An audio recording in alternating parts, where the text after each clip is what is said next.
Many congratulations on reaching your 20th anniversary.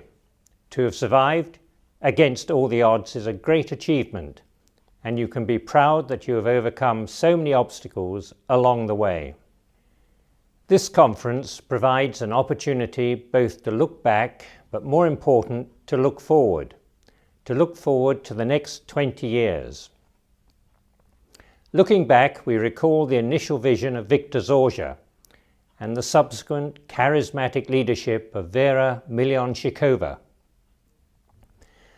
Looking forward, although we cannot write our biography in advance, we must surely prepare a wish list of what we ideally would like to see happen, with short-term, medium-term, and long-term goals and priorities.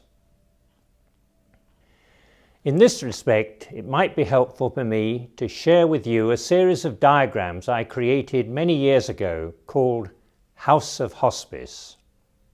The first picture shows just two pillars, pain and symptom relief and psychosocial support, aspects most often associated with hospice in the popular mind.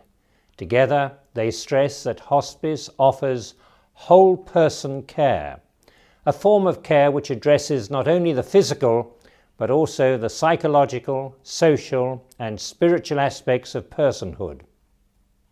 However, there is a third essential pillar, namely teamwork and partnership. Professional teamwork is essential. You know that. Each member of the team offering their differing skills and respecting and supporting each other.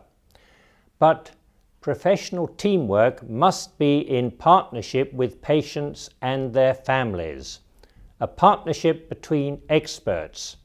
In relation to the disease process, the experts are the health professionals, but in relation to the impact of the illness, the experts are the patient and family. It's vital to recognize this because through listening to their story and their problems, the patient and family begin to shift from being passive victims to empowered persons. Partnership requires good communication skills, the ability to facilitate the expression of anxieties, concerns and fears by the patient and the family, and not to fob them off with platitudes and conversation stoppers like "don't worry" or "just leave it to me." Partnership calls for an attitude in the carer of respect and flexibility, which stems from even more fundamental attitudes, those of acceptance, whatever happens, we'll not abandon you, and affirmation, you may be dying, but you are important to us.